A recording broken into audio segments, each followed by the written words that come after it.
Hello, my name is Julie Moon, Research Analyst with Finovate, and joining me here is Nathan Snell, Chief Innovation Officer for nCino. Nathan, welcome. Thank you. Glad to be here. Great.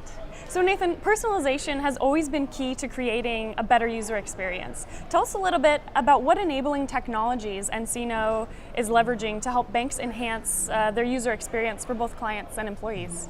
No, you're absolutely right. I mean, we absolutely agree that personalization and ensuring a great customer experience for both our bank's customers and our customers as the bank themselves is really important. And that's why, from an nCino standpoint, we build configurability into the product.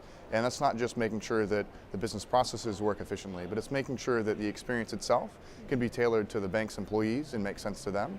And it's also making sure that as a result, we provide the tools to the bank such that their customers can also have that same level of configurability, such that the online application, whether it's for loans or deposits, whatever it may be, can be tailored properly to that customer experience to provide the best experience as a whole.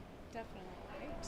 So innovation is moving at a faster pace than ever in the fintech sector. As Chief Innovation Officer, what's your biggest challenge? Yeah, so I'd say that there's a number of challenges. Really, as Chief Innovation Officer, as a company like nCino as a whole that we work through. Finding great talent, is always one of those challenges. The other is, we spend a lot of time partnering with our customers to really help move them along that innovation journey. So we want to make sure that as we're building technology, we're always looking forward and trying to push the innovation envelope. But we want to make sure that we don't do it at the cost of leaving banks behind. So as so much great innovation is happening in the space, we spend a lot of time focusing on that challenge of how do we make sure that we can give banks the right initial stepping stone such that they get comfortable, and then we can move them along that innovation journey such that they become even more successful over time. Great. Great. So nCino works really hard to create a seamless user experience for banks and end clients.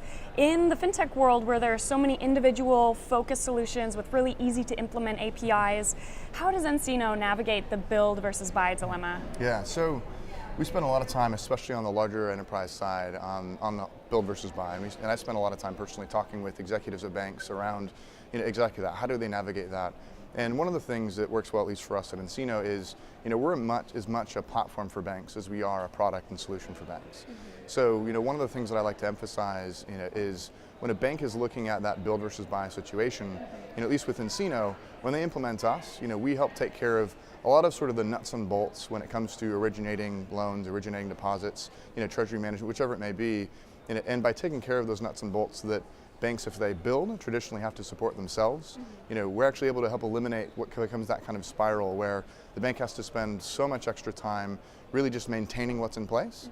And because of being able to use a platform, in this case like nCino, they're actually then able to use those resources to really accentuate and emphasize what makes the bank unique. So instead of focusing on that maintenance, they're able to actually innovate more. And we have a number of banks that are customers and really great partners that are doing this today because we provide that foundation, and they can then plug in other things as a result.